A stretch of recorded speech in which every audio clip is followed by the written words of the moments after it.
Guys, Crazy Cab Kalani here. So, I have my sledge out here again, same place as last time. Doing it a little differently this time. So, I bent the chassis, so I got an M2C one. And then I had a problem of the battery connectors coming loose. So basically I got these little things to hold them together, little twist ties. So that should solve that problem, hopefully. So yeah, hopefully, should be pretty good. So what I did was I threw the M2C chassis on there with the stock motor mount, stock motor and everything. For whatever reason, the 16 tooth didn't fit quite right. So now I got I believe it's a 14 tooth, it's either 14 or 15. I think it's a 14. But there is a smaller pinion gear on here, which is totally fine. I still don't have a fan yet. I got one on order, it just hasn't gotten here just yet. But yeah, I am going to tie these things together and then we'll get bashing. Alright, so yeah, basically I still have the hot racing spacers on there. Just for whatever reason, the gear mesh is a little different on this one. Oh, that sounds a little loose. So yeah, pretty sure I got a 14 in there, so what I might have to do would be to throw a 15 tooth pinion on here. Which I'll probably end up doing anyway. Or get different spacers, one of the two.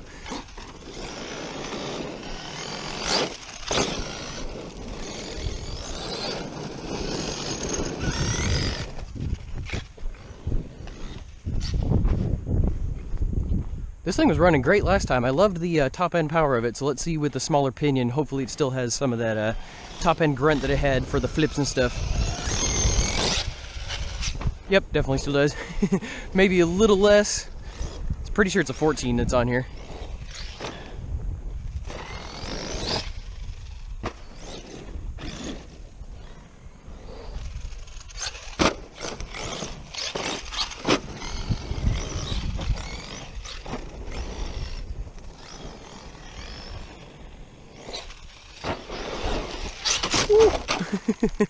Oops.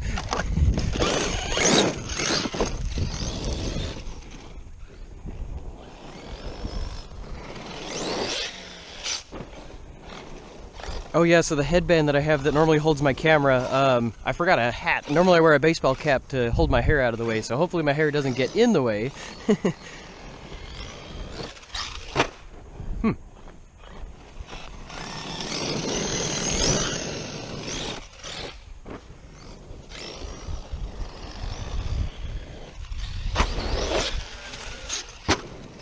Didn't even try for a flip there, but oh, let me just fall down here.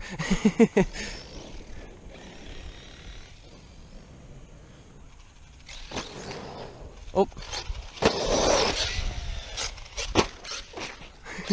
Ooh, there you go.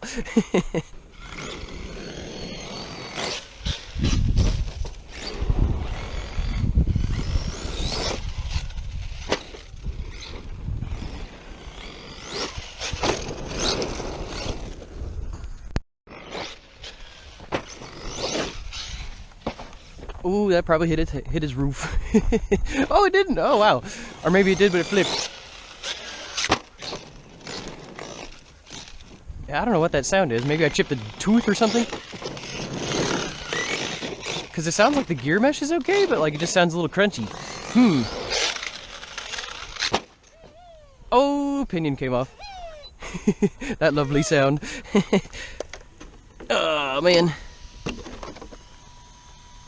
Oh, the motor came out? Wait, what? How does that happen? Oh, the pinion just slipped out this way. Okay, hold on a second.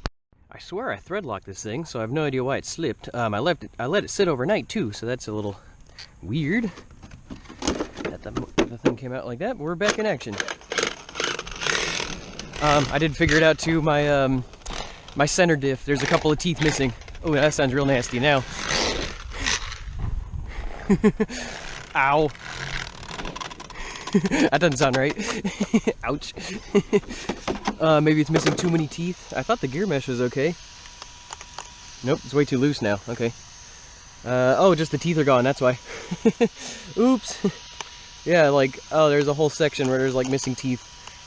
Okay. Oops, so I shredded my center diff. Okay, need to get either an upgraded one or something. I mean, I landed like right on the throttle, so I kind of to an extent kind of expected that. Well, that cut it a little bit short, but oh well. This is a really fun truck. I love the, it actually feels really good with the 14 tooth as well.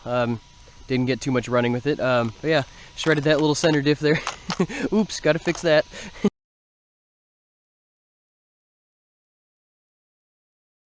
Alrighty, okay, so after a little bit of traveling here, this is actually the same day as the bash with that Sledge.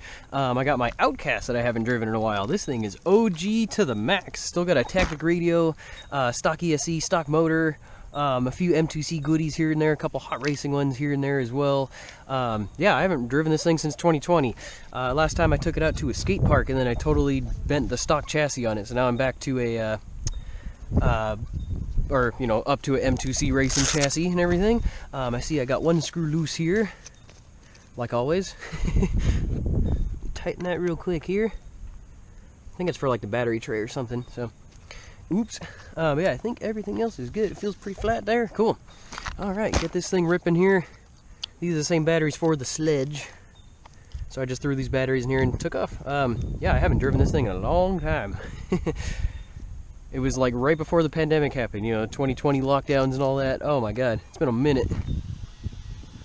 This thing has a 370 TBL in here.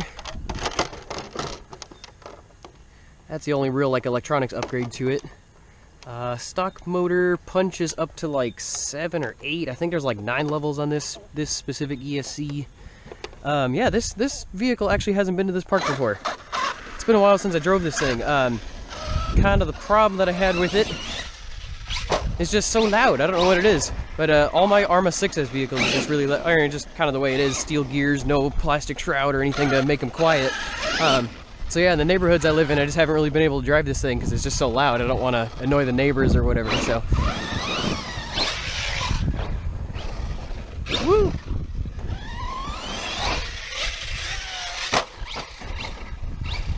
I think I need to up the pinion in this thing.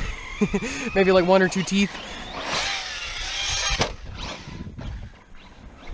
It's got a great like low end torque, but just the up end, top end not so much. Ow! This is the original body too. Original shocks. I rebuilt it once or twice. Tires are not original, but they're stockers.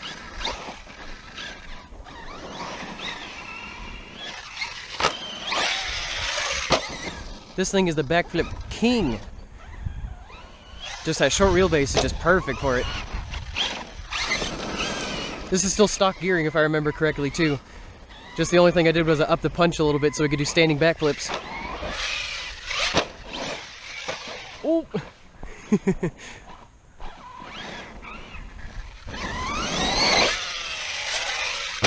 There we go. Yeah! It's been a minute since I did that with this thing.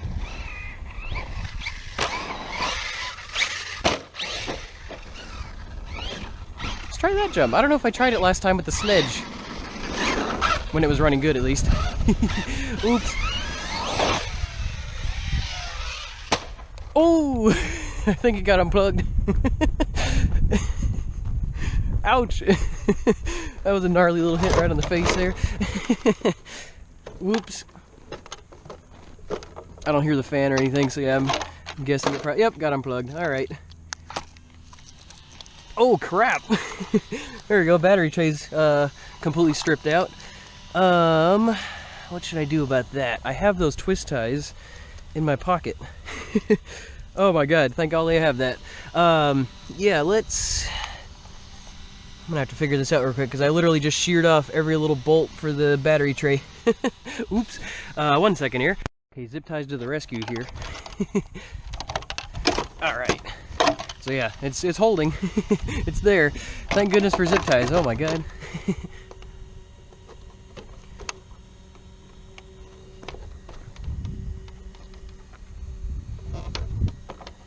These back on there, we're good to go. Alright.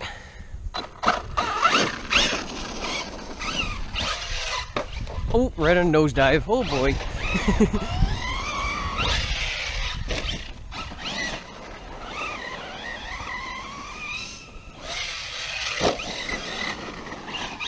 My rear left tire is coming unglued a little bit too.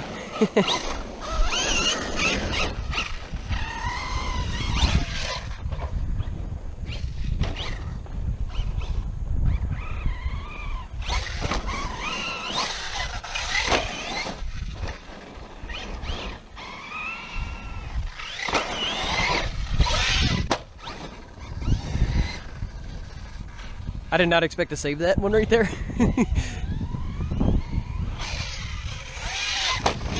Ooh, there we go. All right.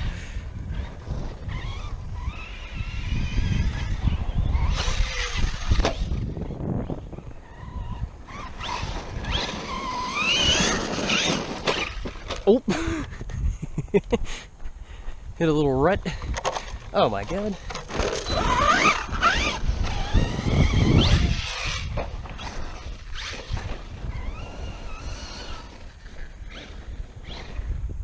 Oh, crap.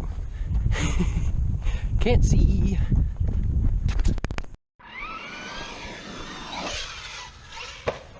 Oh, nosedive.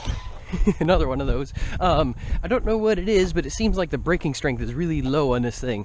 It's great for the air, but like when I'm on the ground, like trying to get it to like spin out to like do a little quick U-turn or whatever, doesn't really have the grunt to do that. Like when you slam the brake to try to spin the tail around, it's not really doing that too well. So yeah, I'm not sure what that is exactly. We'll figure it out later. Just gonna send it right now.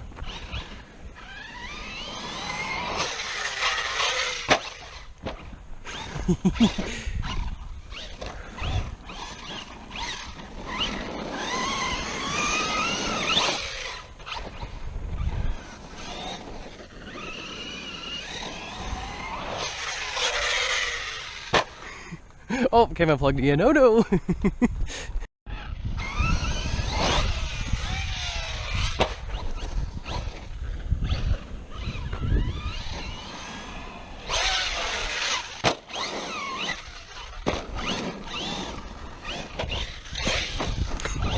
I didn't mean to do that, but there we go.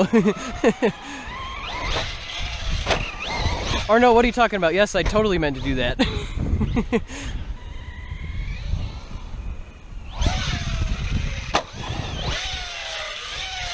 Ooh, almost double.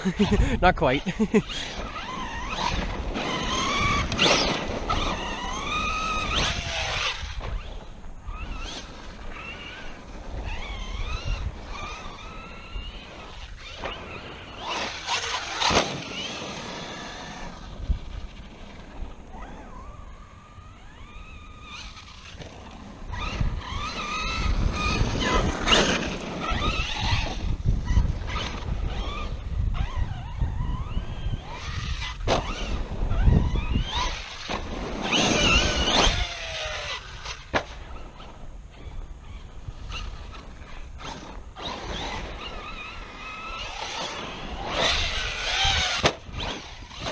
Oh!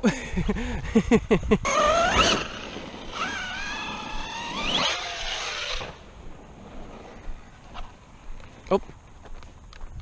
Is that LVC? Or did it come unplugged? That was weird. It was steering for a second, and then it cut out. Ooh! Oh, batteries. Oh, that's a little dangerous. Shredded my ESC things there. Yeah, that's what happens when your battery tray comes out. Oops. Yeah, I might want to get this unplugged before it turns into a problem. At least it's on the ESC itself, so I could always redo that. Yeah, it looks like the spur just chewed it up pretty good. Alright, well, that's the end of that. Alrighty. Well, all in the name of the game of this stuff. If you ain't beating them up like crazy, you don't break them, but if you drive them the way I do, you definitely break them all the time, so it's to be expected. Later, guys. Have a good one. Alright, so back on the bench with the sledge here. Yeah, I actually chipped the tooth off of this pinion as well. This is another one that I had in like a little box of spares, basically. So yeah, I chipped one of the pinion teeth and lost a bunch of teeth on the sledge as well. So yeah, that's not great looking. I wonder if maybe from the last batch, maybe it had one like chip. Maybe one tooth was chipped off of the spur here as well, and then it just kind of, the more I drove with it, the more I made it worse, basically. So that's probably what happened there. Oh well, it was supposed to be indestructible. My little trick with the twist ties and everything, that was supposed to work pretty well, but other things happened. But yeah, it ran well for the few minutes that it did before it shredded its own gears. But oh well. And then as far as the Outcast goes as well, I completely thrashed it. So yeah, one of the tires back here is kind of coming off the glue and everything. Runs pretty good otherwise. And then the you know, that the wire shredded. Oops. But the gears themselves look good and everything. Feels to be running cool. All the suspension feels great and everything. I forget exactly when I redid the shocks, but I redid those pretty recently there. Yeah, everything went good other than that. Just the gear mesh is still good and everything. Just shredded the actual wire. And then the receiver box and battery tray and all that was all thrashed as well. So just got to replace those, and then we'll be back into action with this thing as well. Alrighty, so for the Outcast, I was actually able to snip off just a tiny bit of wire and then throw some extra solder on there and then turn it back into a regular connector. So yeah, or use the same connector at least. I just had to snip off that one side that got chopped off. But yeah, here we go. Back to it. You can see there's where it got sheared off and everything. But yeah, we're gonna reuse the same connector. I mean, it is all original, so I'm gonna try to keep it as original as I can. Looks like there's also just a little bit of wire showing right there, so I'm going to cover that with some electrical tape. So that's all good. Just got to replace the battery tray, and yeah, I think that might keep the receiver box. Maybe just replace the actual battery tray itself. I don't know if there's any other like replacements. Like, I wonder if like there's any other thing to keep them from bending the packs, because I've done that a few times in this actual vehicle too, so I wonder if there's any kind of way to not do that. Maybe like a piece of carbon fiber, like the 5th scale, stuff like that. I don't know if that's a thing, but if there is, I will look into it.